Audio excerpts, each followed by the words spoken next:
Romanos 6 verso 23, três verdades libertadoras de que revelam a justiça de Deus e a graça de Cristo. Romanos capítulo 6 está no coração da epístola de Paulo, onde ele contrasta a escravidão do pecado com a liberdade em Cristo. No verso 23, encontramos uma das declarações mais claras e diretas do Evangelho. Porque o salário do pecado é a morte, mas o dom gratuito de Deus é a vida eterna em Cristo Jesus, nosso Senhor. Esse versículo funciona como um resumo teológico da mensagem de Paulo. O pecado é universal e traz consequências inevitáveis. A morte é o resultado certo da rebelião contra Deus. A graça é um dom gratuito, acessível somente por meio de Cristo.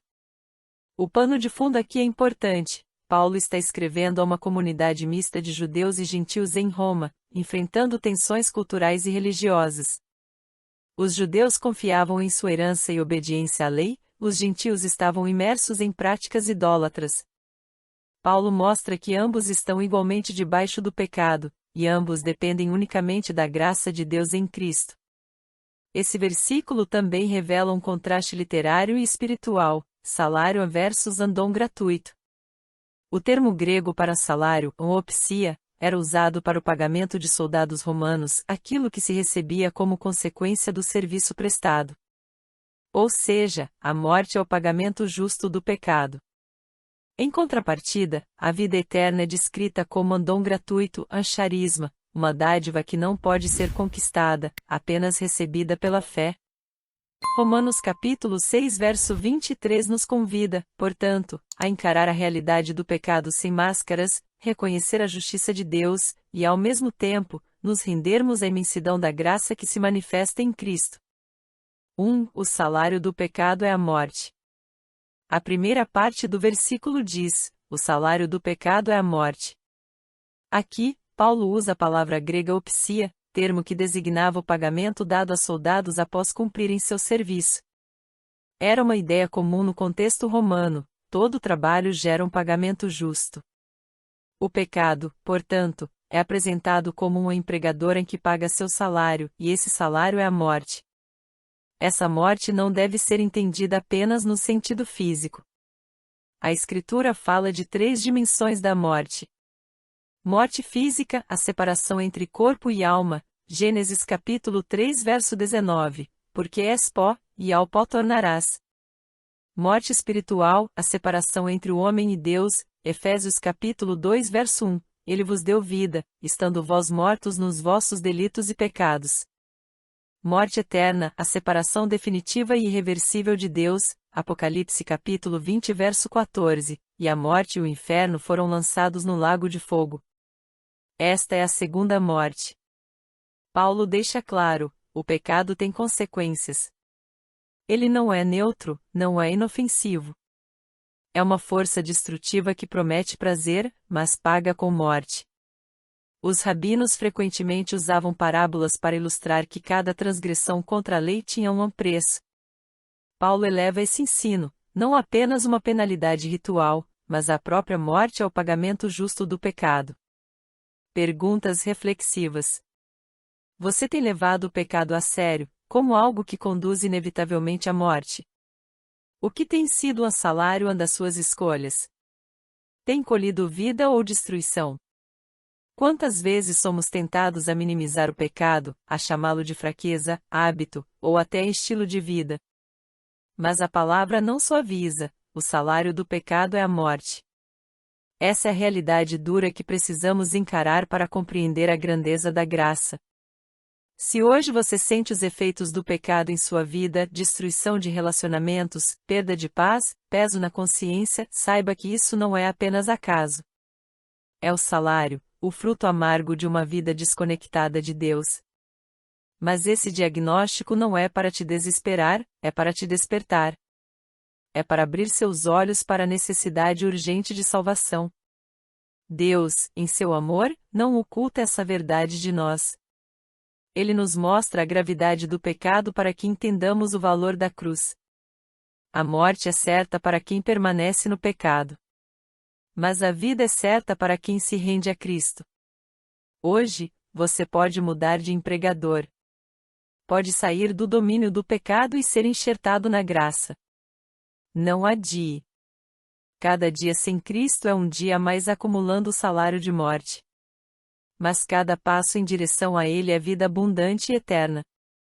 2. Mas o dom gratuito de Deus é a vida eterna. Se a primeira metade do versículo apresenta a realidade dura do pecado, a segunda traz a boa notícia, mas o dom gratuito de Deus é a vida eterna em Cristo Jesus, nosso Senhor. O contraste é marcante. Paulo usa a conjunção de mas para mostrar a ruptura radical entre a justiça humana, salário, e a graça divina, dom gratuito. A palavra grega para dom gratuito é charisma, relacionada a charis, graça. Esse termo indica algo recebido sem mérito, sem esforço humano, sem condições prévias. Enquanto o pecado paga com morte, Deus oferece, por pura graça, a vida eterna. Essa vida não é apenas sobrevivência após a morte, mas comunhão restaurada com Ele, agora e para sempre. O termo vida eterna, anzeainios, aparece diversas vezes no Novo Testamento, especialmente no Evangelho de João. Não é apenas uma duração infinita, mas uma qualidade de vida, vida plena, abundante, no relacionamento íntimo com Deus. João capítulo 17 verso 3, a vida eterna é esta, que te conheçam a ti, o único Deus verdadeiro, e a Jesus Cristo, a quem enviaste. 3. Em Cristo Jesus, nosso Senhor. A frase final do versículo é o coração que sustenta toda a promessa, em Cristo Jesus, nosso Senhor. Aqui, Paulo deixa claro que a vida eterna não é uma ideia abstrata, nem uma bênção distribuída aleatoriamente. Ela tem um único lugar onde pode ser encontrada, em Cristo. Fora dele, não há vida. O termo em Cristo é uma expressão-chave nos escritos paulinos, usada mais de 160 vezes. Ela indica união vital, não apenas associação. Não é estar perto de Cristo, mas estar enxertado nele.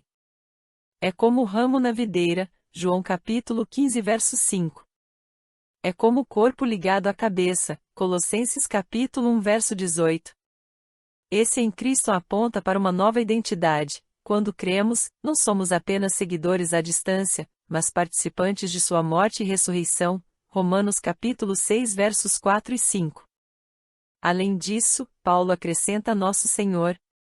O termo grego Kyrios, Senhor, era usado tanto para referir-se a mestres humanos quanto ao próprio Deus no Antigo Testamento, tradução da palavra hebraica YHWH na Septuaginta.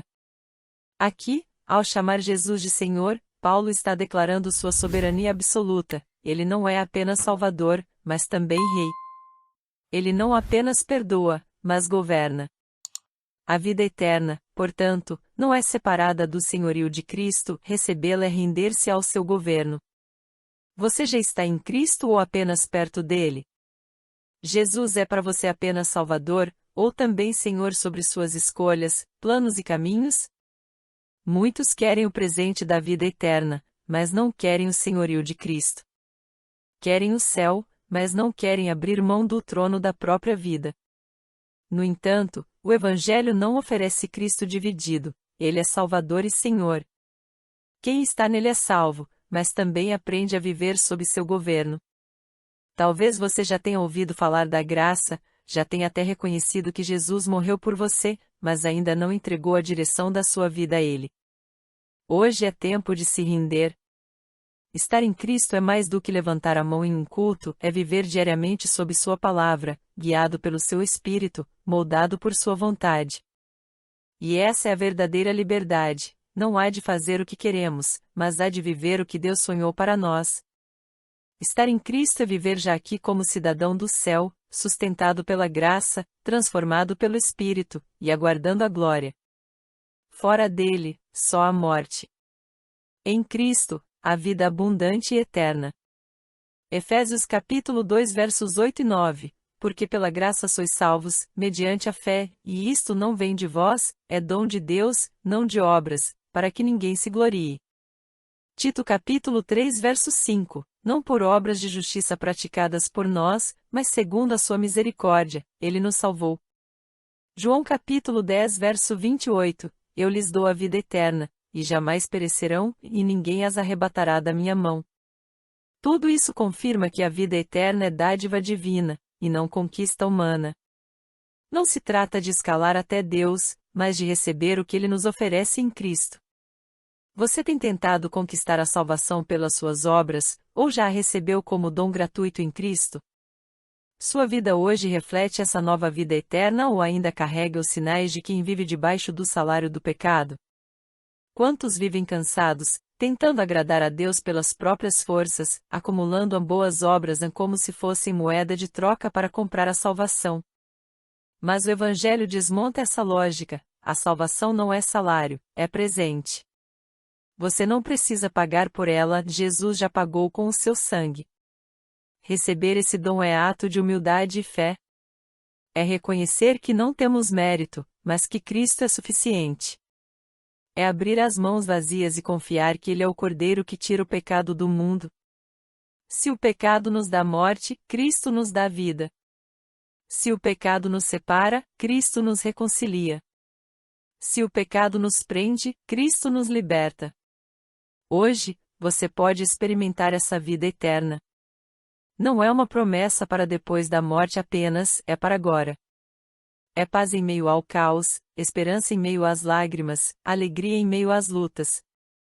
É viver já aqui na terra como cidadão do céu. Receba esse presente, e permita que sua vida seja transformada pela graça que não cobra, mas restaura. Conclusão: o contraste entre morte e vida. Romanos capítulo 6 verso 23 é um divisor de águas. Ele nos mostra duas estradas, a do pecado, que inevitavelmente leva à morte, e a da graça, que gratuitamente conduz à vida eterna em Cristo Jesus, nosso Senhor. Não há meio termo. Ou você recebe o salário do pecado, ou o presente de Deus. Essa verdade nos chama à decisão. Você pode até tentar se enganar, pensando que controla sua vida, mas o texto é claro: sem Cristo, o destino é a morte. Com Cristo, a promessa é vida eterna.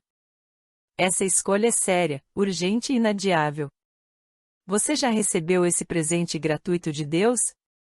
Ou ainda continua preso ao salário do pecado?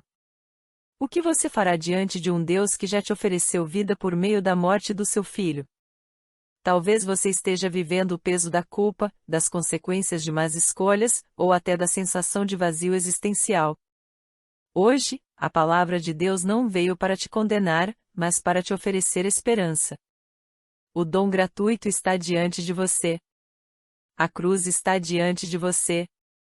O Cristo ressuscitado está diante de você. Não endureça o coração. Não adie a decisão. Hoje é o dia de deixar o pecado e receber a vida. Hoje é o dia de sair da morte para a vida. Oração de entrega e rendição. Se você deseja essa vida eterna em Cristo, ore comigo agora, em voz alta, com fé e sinceridade. Senhor Jesus, eu reconheço que sou pecador e que o salário do pecado é a morte. Mas hoje eu creio que o teu sacrifício na cruz foi por mim, e que em ti há vida eterna. Eu confesso os meus pecados, me arrependo da minha velha vida, e te recebo como meu Senhor e Salvador. Entra no meu coração, governa a minha vida, transforma a minha história. Eu não quero mais viver pelo pecado, mas quero viver pela tua graça. A partir de hoje, eu sou teu, e tu és meu Senhor. Em nome de Jesus, amém. Se essa oração foi feita de coração, creia. Você deixou o salário da morte para trás e recebeu o dom gratuito da vida eterna. Agora, compartilhe essa mensagem com alguém que precisa ouvir o Evangelho, inscreva-se no canal, deixe seu comentário e curta este vídeo para que mais pessoas conheçam a salvação que há somente em Cristo Jesus.